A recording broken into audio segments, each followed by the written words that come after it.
জাতভিত্তিক আম সংগ্রহের যে তারিখ আমরা নির্ধারণ করেছি সেটি সকল প্রকার গুটি আম 15ই মে এবং গোপালভোগ 22শে মে, রানী পছন্দ 25শে মে, লক্ষণভোগ 25শে মে, হিমসাগর বা ক্ষীর সাপাত এটা 30শে মে,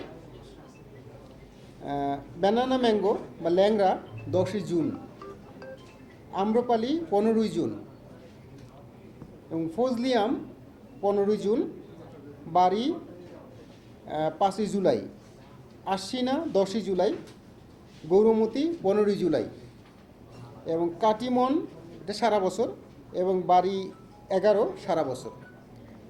এই ছিল মোটামুটি আমের ক্যালেন্ডার। এবং আমি আরেকটি তথ্য আপনাদের দিচ্ছি।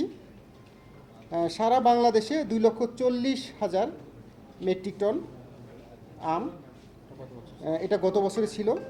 এবং উৎপাদন আমাদের দেশের মোট চাহিদা রয়েছে 22 লক্ষ মেট্রিক টন এবং আমাদের উৎপাদন হবে 27 লক্ষ মেট্রিক টন। এক্ষেত্রে আমাদের 5 লক্ষ মেট্রিক টন উদ্বৃত্ত থাকবে, যেটা আমাদের রপ্তানি করার লক্ষ্য রয়েছে। আমরা জানি এই আম রাজশাহীর একটি ঐতিহ্যবাহী অর্থকরী ফসল, শুধু রাজশাহী না সারা বাংলাদেশেরই একটি ঐতিহ্যবাহী রপ্তানি ফসল। আর আম বলতে আমরা রাজশাহীকেই বুঝি বা চিনি। এটি শুধু অর্থকরী ফসল নয়, রাজশাহীর সংস্কৃতি, পরিচয় সব কিছুর সাথে আম জড়িয়ে রয়েছে। তো আম নিয়ে আমরা একটি আম প্রোডাক্ট ডাইভার্সিফিকেশনের মাধ্যমে আম নিয়ে অনেক শিল্প গড়ে উঠতে পারে। আমরা গত মাসেই এখানে একটি সভা করেছিলাম, যে মাননীয় প্রধানমন্ত্রী উপদেষ্টা এখানে এসেছিলেন। এখানে ইন্ডাস্ট্রিয়াল কোন কোন সেক্টরে কাজ করা যায় সেটি নিয়ে আমরা সম্ভাবনা দেখেছি। এখানে যদি আমরা ফুড প্রসেসিং একটা কারখানা শিল্প গড়ে তুলতে পারি, তাহলে আম নিয়ে 10টা প্রোডাক্ট বের হয়ে যাবে, যার ফলে কর্মসংস্থান সৃষ্টি হবে, পাশাপাশি অর্থকরী ফসল রপ্তানি করা যাবে। সেই ভাবনা সরকারের রয়েছে। আমরা এই নিয়েও চিন্তা ভাবনা করে দেখছি এখানে কী করা যায়। আপনারা দেখবেন যে এখানে আপনার শিল্প করার মতো প্রচুর সম্ভাবনা রয়েছে। আম নিয়ে অন্য অন্য ফসলও রয়েছে। তো আমি মনে করি এখানে প্যাকেজিং ইন্ডাস্ট্রি থেকে শুরু করে আরও অনেক রিলেটেড ইন্ডাস্ট্রি করে আমরা এই আমকে বিদেশে রপ্তানি করতে পারি এইখান থেকে। আর যেহেতু একজন জানতে চাইলেন যে আম রপ্তানি, সারা বাংলাদেশে একটি তথ্য আমার কাছে রয়েছে। সারা বাংলাদেশে মোট 2,194 মেট্রিক টন আম রপ্তানি হয়েছে।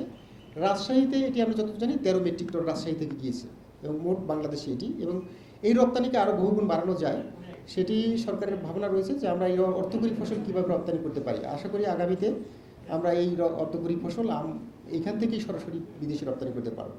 তো আপনাদের সবাইকে ধন্যবাদ। আমাদের আজকের অনুষ্ঠান এখানেই সমাপ্ত করলাম। ধন্যবাদ। আচ্ছা দেখুন, রাস্তার উপরে কোনো হাট আমরা বসতে দেওয়ার জন্য অপারক, রাস্তায় বসতে দিতে চাই না। কিন্তু যেহেতু আমের বাজারটি অনেক বড়, অনেক সময় রাস্তায় চলে আসে, আমরা অবশ্যই রাস্তাকে অ্যাভয়েড করে এটি বসানোর চেষ্টা করব, যাতে রাস্তায় কেউ আপনার যান চলাচলে বিঘ্ন না ঘটে। আমরা আম গবেষণার সাথে আপনার বললাম যে সবার সাথে কথা বলেই তারিখটা নির্ধারণ করেছি।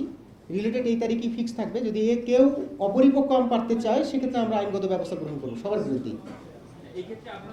হ্যাঁ, এই আমাদের উপজেলা নির্বাহী অফিসার যারা রয়েছেন তারা মনিটর করবেন। এখানে আমরা ভিজিলেন্স থাকবো।